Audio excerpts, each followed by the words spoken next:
Good afternoon, everybody, and welcome back to the show. And as you can tell, we have a very special guest indeed. We are joined by Lauren Marie Taylor. You guys may know her best as Vicky from Friday the 13th Part 2, as well as Elaine from Neighbours and Sheila from Girls Night Out. Lauren, how are you today? I'm superb, thank you. Or I should say, I'm going to talk like I'm from across the pond. I'm brilliant, thank you. As I said, I really want to thank you so much for taking time out of your day to speak with us. I'd love to. Obviously, we're going to talk about Friday the 13th, but I'd also like to cover other aspects of your career too. But first, as I start with every guest, how did you first start your career as an actor?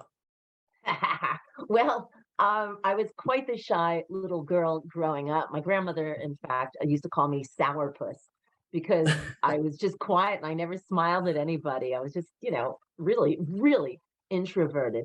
And when my brother and I were in high school, he went to the all boys high school next door and he got involved with the school productions and they needed a girl to just be a silent person on the stage being burned at the stake. Okay, not real pyrotechnics, of course. You're talking about what, 1970 something.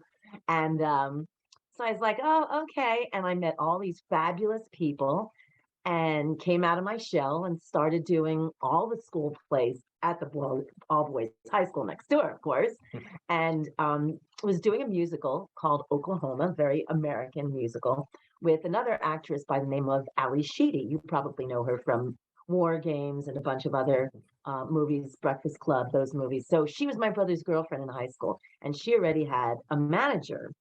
And the manager came to see her in Oklahoma. And then after the show, Allie said to me, oh, my manager wants to meet you. She thinks you would be great in TV commercials, because you have this, brunette all-American look. And I met her 3 months later. I booked a 3-year deal with a fast food chain to do all of their commercials and all of their jingles. And then I got a bit part in a Woody Allen movie called Manhattan. And, he handpicks everybody. So that was kind of cool. So that was my very first film experience that nobody really knows about. And then, then came Friday the 13th was my first movie. And it was cast by a casting director who had put me in a lot of commercials. So she knew me. She knew that I was a reliable kind of chick. And that's how I got into the movies. Oh wow, that's awesome. So, did you ever? And I mean, obviously, I know with your career kind of earlier on, um, with acting, you can kind of go into all avenues of roles. Did you ever expect to be in a heavily horror-based role or movie? Oh, no, not at all. Don't forget, Halloween was really the one that started this whole major slasher type of franchise. Hmm. And that had just come out, I guess, what, 1979 or 1980, somewhere along there. Yeah. So when we did Friday the 13th, it wasn't even called part two yet. It was actually called Jason because it's Oh the first wow. time we see him as, Hmm. a grown up type of person, sort of a warped grown up person, but a grown up person nevertheless. So we really had no idea that this would happen and it would become this huge franchise. I think I have a poster with all the masks of Jason That's behind me, cool. and who knew, right? Who Right, knew? exactly. I can imagine back then because I know part two came out something crazy like 9 months after the first one, which is like such a short space of time. And you could never have guessed back then it would blow to be the franchise it has been. Oh, absolutely. And it was such on the heels of the very first one that they had us go to a screening room to watch the first one so that we could get a feeling of what the backstory was Hmm. and what it was about. And that was kind of funny because about a year after that, I was doing an off-Broadway show with Kevin Bacon from part one. And Yeah. we never talked about Friday the 13th, which is just so random. Yeah. Right. I was gonna say, so uh with regards to Friday the 13th, what was it like on set? Oh, it was creepy. It was creepy. I mean, I'm a city girl. I'm a New York City girl. Mhm. You can probably tell by my accent. Now I'm a New York City girl, so everything, my whole life was bright lights, lots of noise, police cars, people screaming at each other on the street, trains rattling overhead. And here I was in Connecticut, and everybody else, had gone to camp, or, had had a house in the country, or, had gotten away. And I had never been away like that before. Mhm. So because we were filming mostly at night, it was kind of creepy to walk from where we were filming near the lake up the hill to our cabins, because we slept at an actual camp, not in a hotel. So the Right. experience was kind of creepy, but it bonded us all, because we were all in it together. We were all walking up the dark hill together.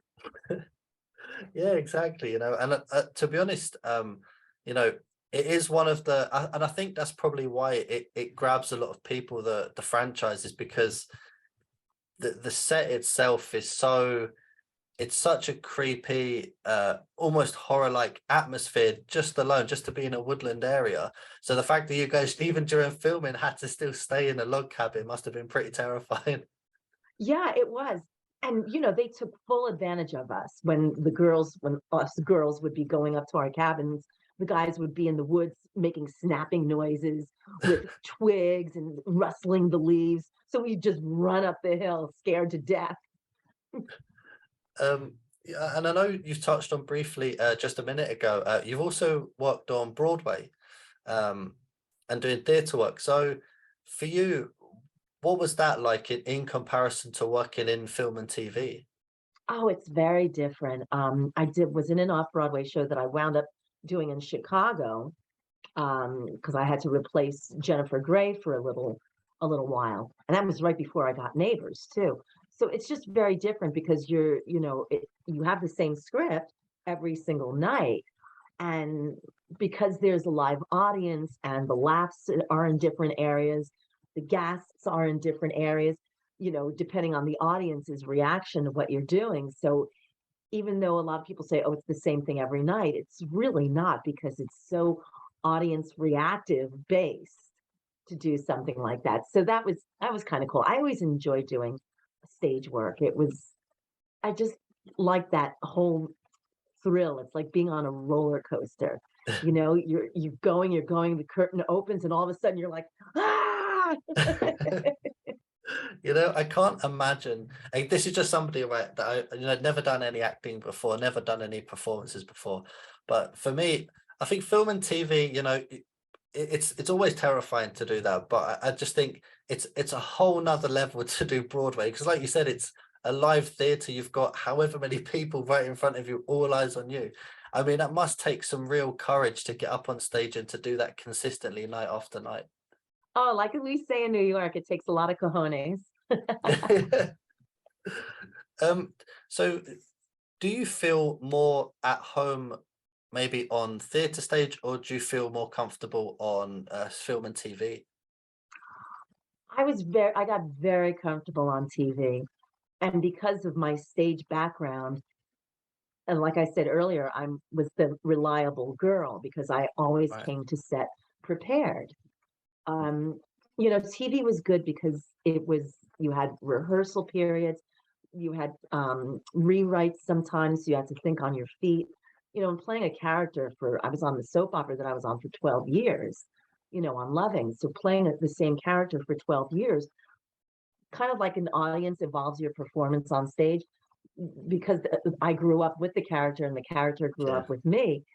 The Stacy just evolved throughout 12 years of her life. So that was always changing as well. But TV is fun. Live TV is even more fun. I had the opportunity to co-host morning programs around the country, where you have to do your research. If you have a guest who's written a book, you've got to read about that. You've got to know how to jump to the weather guy, or jump to the traffic person, jump to the serious news desk, all while being on live television. So that was a lot of fun for me, because, again, it's like being on stage. It's that thrill of mhm, doing it live, and there's no going back. You just keep moving forward when it's live. absolutely. So, and I know around the early 80s, especially with 81, I believe, when Friday the 13th came out. Um, I know around that time you were very active in work and you were super busy a lot of the time. But do you remember the release or what the reception was when Friday the 13th Part 2 was released? Gosh, I think I was filming Neighbors when it was released. So I was kind of busy. I was doing the off-Broadway I show understand. with Kevin Bacon, and I was at night, and then during the day, I was filming the movie Neighbors with John Belushi and Dan Aykroyd, of course. So I have absolutely no memory of the film being released. None of us talked about it. None of us got together to go and see it. It was bizarre. It was as if it didn't happen. Yeah, and I know that around 81, that was especially a big year where so many slasher horror movies were released. I think The Burning came out. I think Halloween Part 3 also came out that year. So, I can imagine there was a lot of coming on around that time. But to me, I feel like Friday the 13th Part 2 grew as the years are going on. And I think it's probably as big now as it maybe was back in 81, which how does that feel for you knowing that work you did back then, even to this day, is still so heavily admired? It's kind of cool. I mean, it was totally unexpected. I go to conventions. In fact, I was in London earlier this year, back in February, the end of February, and I was just amazed at the popularity and at the reception, and everybody, including other guests who were there, who Mhm. are based in London. They were like, "Oh, you were in part two." I'm like, "Wow, that's kind of weird," but yeah, it is kind of cool because I feel like early in the franchise, a lot of the characters were very real. They were like other teenagers, or other early 20 somethings. So people relate to that. Yeah. For my character, they relate to this sort of slightly dorky girl trying to be all, sexed up with this guy in a wheelchair. And it's just kind of like you can tell, the Vicky is not quite comfortable in the role of trying to be all, ooh la la, let's do this. And I think people sort of identify with us in that movie. Yeah, absolutely. And and I think that that's why, as you said, I think that's why Vicky especially is more um, you know, people are more fond with her, I think, because it was, especially compared to the first one as well, she was so different. It was more, she had more of a, to me, like a caring, nurturing nature more than, a I'm here to show everybody, on display. So, yeah, and and I think that it must have been a really cool time to sort of play that character. Yeah, it was. It was very all American girl next door. Yeah. Yeah, that's the word. Yeah. Um, So, I also want to touch on your career in other movies and TV shows as well. As you mentioned, you were in a TV show first in the region of 12 years, I believe. Yeah. What was that like to playing a character in such a big show for so many years? That was totally crazy. I mean, I had all three of my real life children while I was on the soap Wow. opera, and I got to travel to Italy to accept a People's Choice Award because it was a very popular show in Italy. And that was like being one of the Beatles, I had no idea. And I went for a walk when I got to my hotel in Perugia. I went for a walk and I sat in a square eating a biscotti, and all of a sudden, there were about hundreds of people just surrounding me. My husband was up in our hotel room and he actually snapped a picture, my old Minolta camera. He snapped a picture of this huge crowd around me. And my bodyguard came out and said, "What are you doing? You can't be walking around here." So it was things like that. And my husband used to joke around when we would fly to Ohio to visit his family, or if we went one year we went to a family reunion out in Washington State, which is clear across the Yeah. country. And he said, this is terrible, but he actually said this. He goes, "I could open up the door of this plane, push you out, and somebody would know you because you're in their living room almost every single day." You know, that's something that must be a complete shift in career because it's very rare I find whether it's in LA or even over here in the UK, to play such a character for so long. And as you said, you grew up with the character, you had a lot of life experiences playing Mhm. Stacy. Yeah. So what was how did it kind of feel when that kind of finished and ended, and you were then kind of looking onto other projects and other things to do?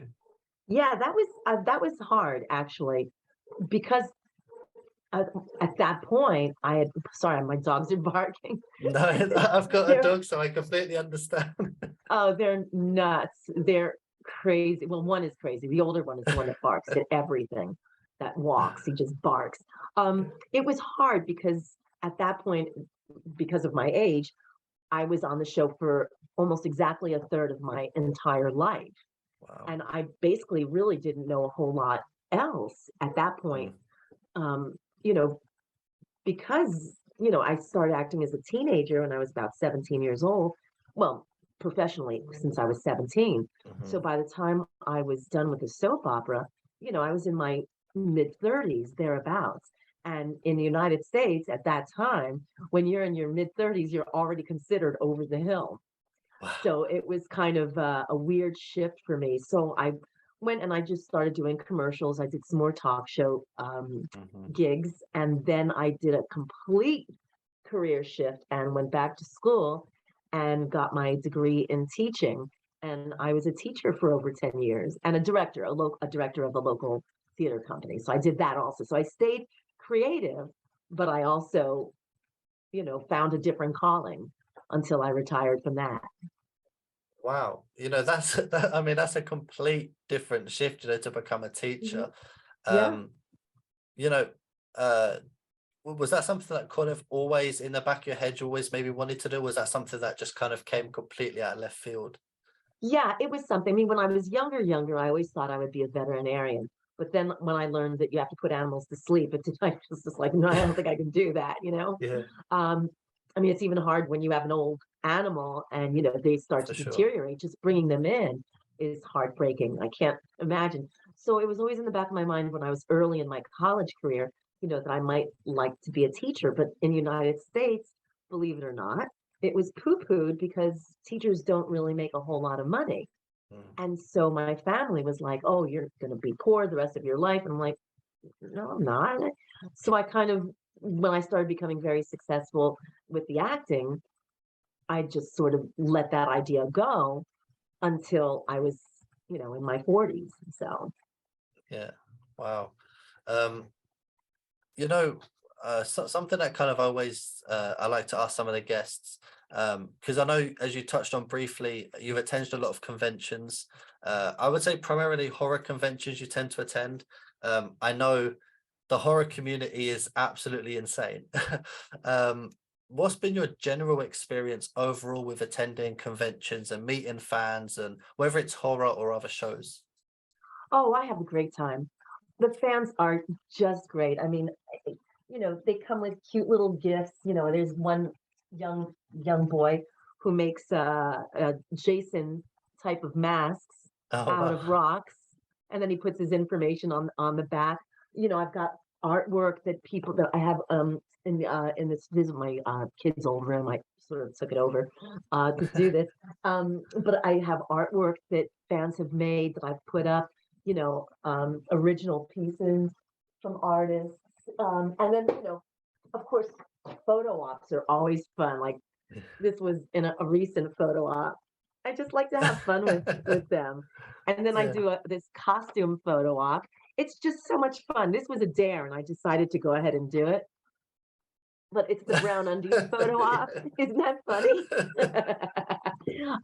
So I enjoy it. I like goofing around with the fans. Yeah.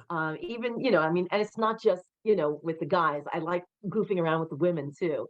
We Yeah. have a good time. Like even with the brown undie photo op with women, I always have them. I said, make believe you're going to grab my rear end, things like that, because everybody's very respectful. Once in a blue moon, you get someone who's might be a little bit too like Yeah, but that's right. not the norm. It's really Mhm.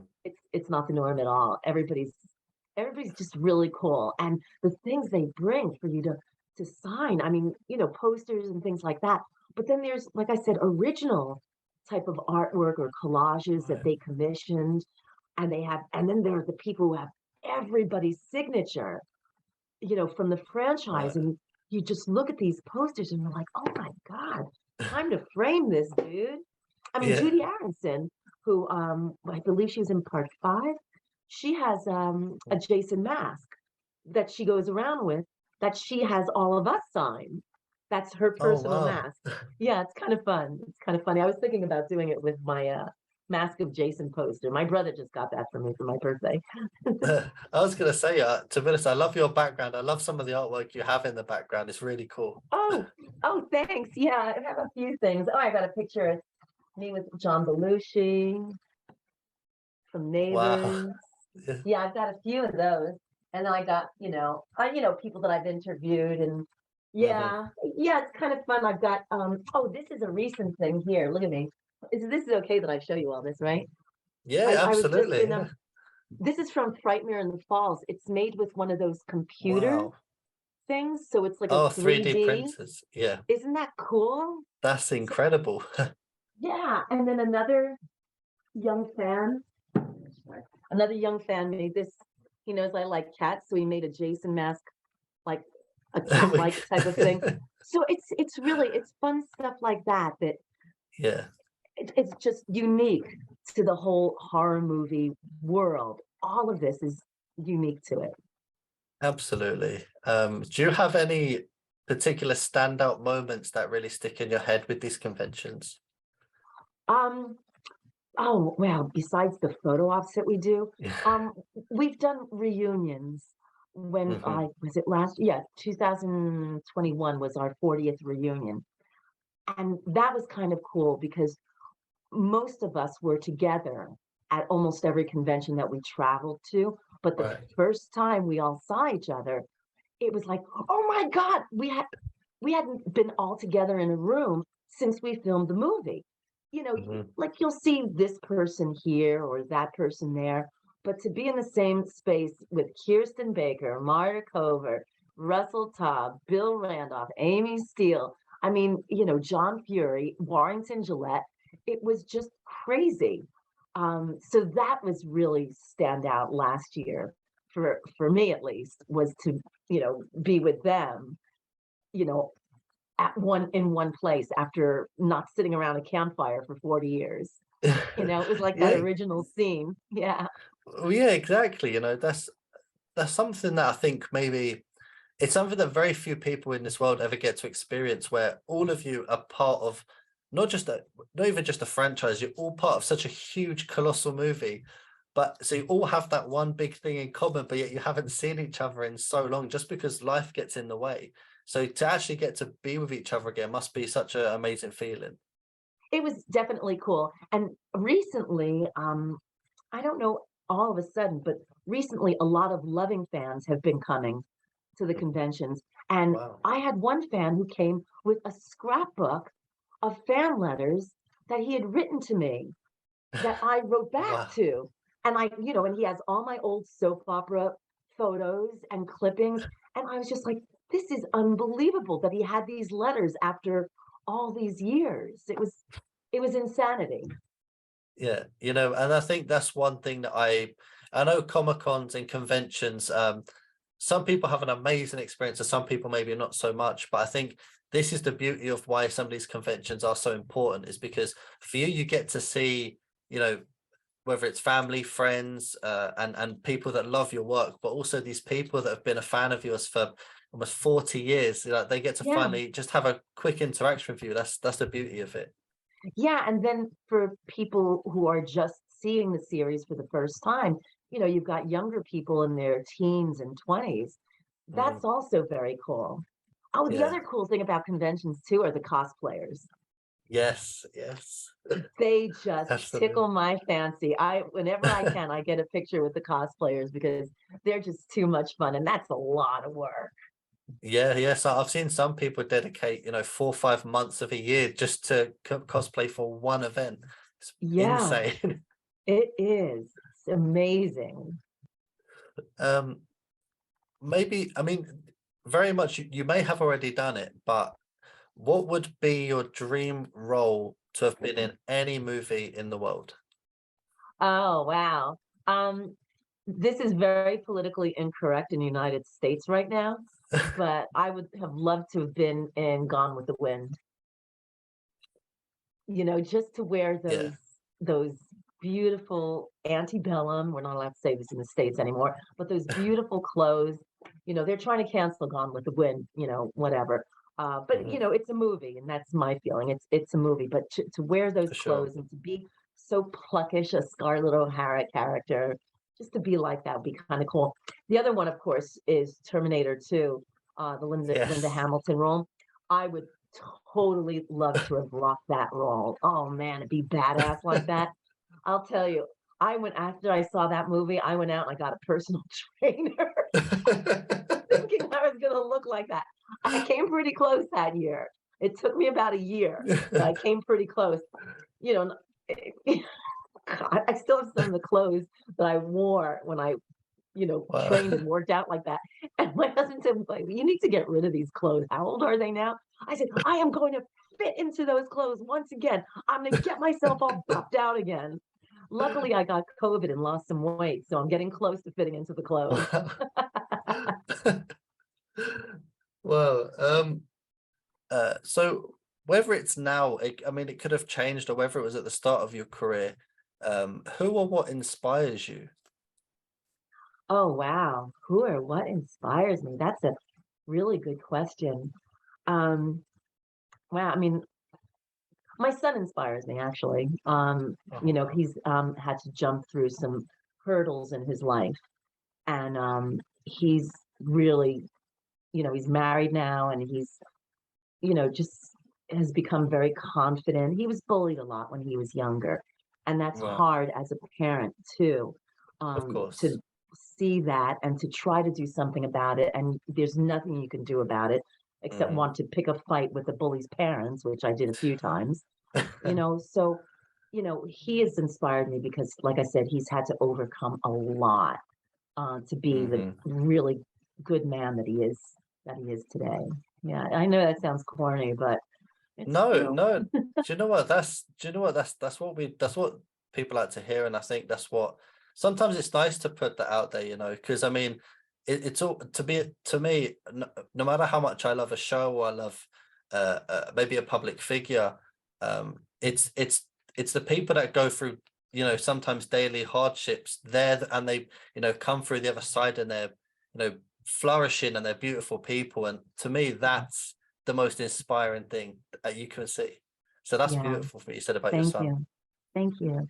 I also adore Princess Kate, the new Yes. Princess of Wales. I adore William and Kate. I'm just Yeah. huge fanatical fans of theirs. They just seem like they're wonderful people and wonderful parents too.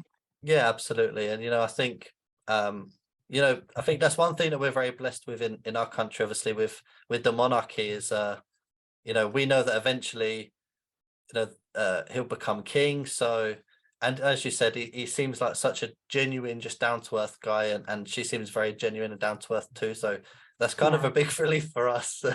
Oh, I'm sure it is. Um, so I know you also have a podcast.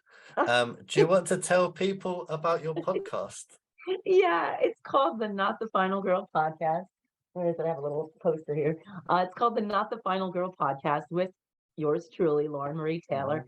And I've been interviewing some people in a few different franchises. I most recently had Susan Lanier from the Mhm. original, whatchamacallit, The Hills Have Eyes, because the remake is Yes. really scary.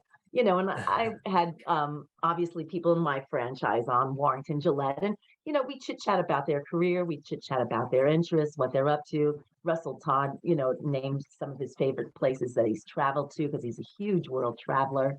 Mhm. So it's a lot of fun. Like Diane Franklin talked about her other movies, Yeah. besides the one about the house, Amityville Horror. So she talked about Amityville. like the Last American Virgin, movies like that, and Mhm. it's a lot of fun. I had a couple of cosplayers on because I just as I said before, I'm just tickled by them. Recently, I had a paranormal expert on who Wow. travels around the country, yeah, and had his own show, and he just did his own documentary.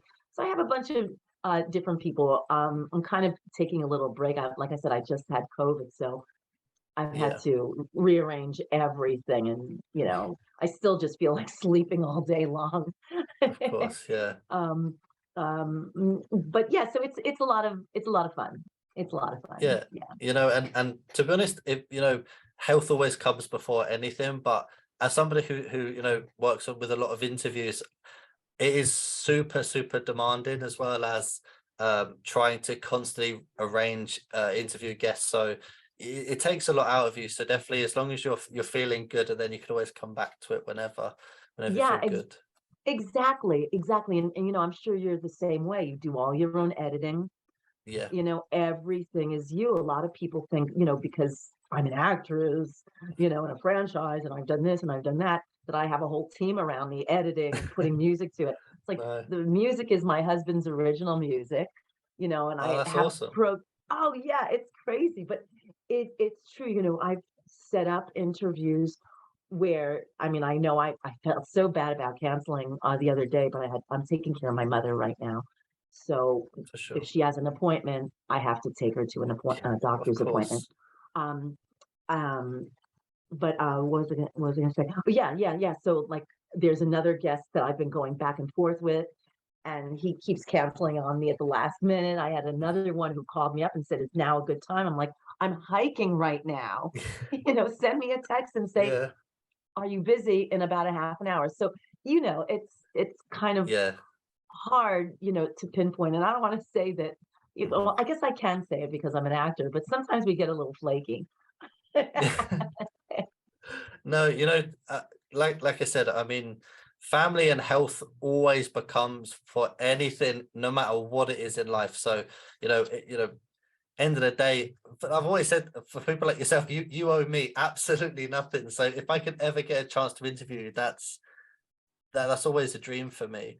Oh, you're Um, being so sweet. Thank you. And this no, has but been fun too. This is enjoyable. it's completely true. Yeah, and you know, I've experienced the same as you. I've had people message me at, obviously, because I've time zone difference, especially with America. So I've had people text me at 2, 3 o'clock in the morning saying I'm ready now, or Oh out of no, really? absolutely nowhere. Yeah, I've had that quite a lot. So honestly, you've been absolute perfect for me. Thank you.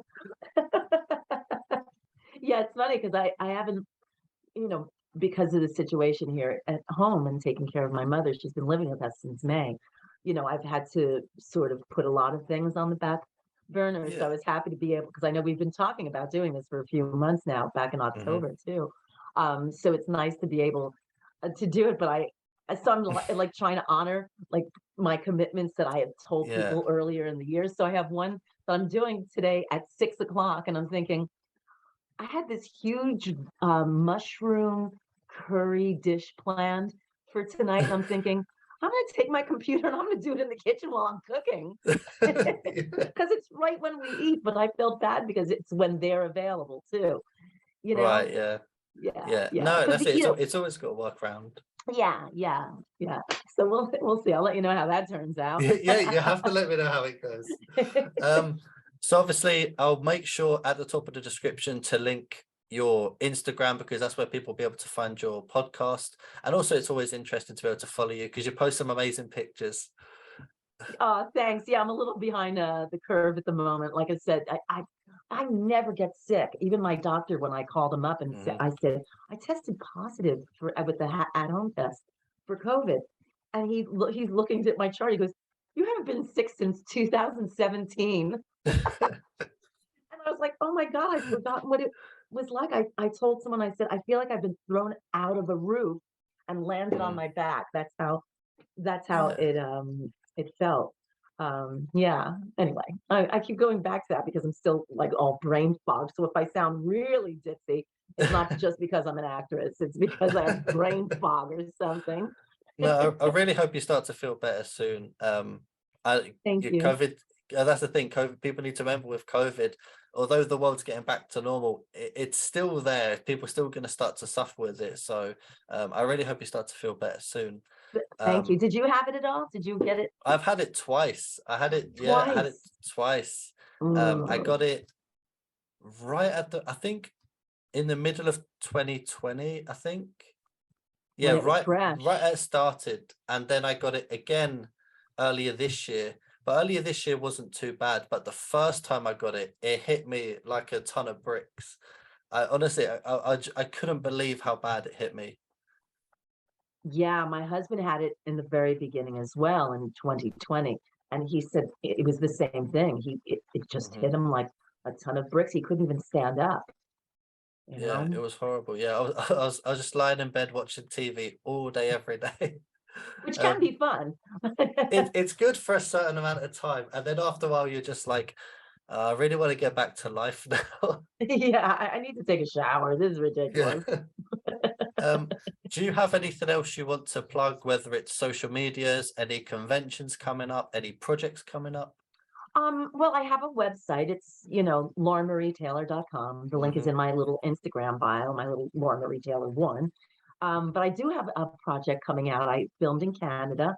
It's a, regular feature film. It's an indie film. It is a horror film. I signed a Oh, non-disclosure, so I can't really say a whole lot about it, yes. but it is a horror movie. And I'm not a victim, I must say. I'm not a victim, but it was fun.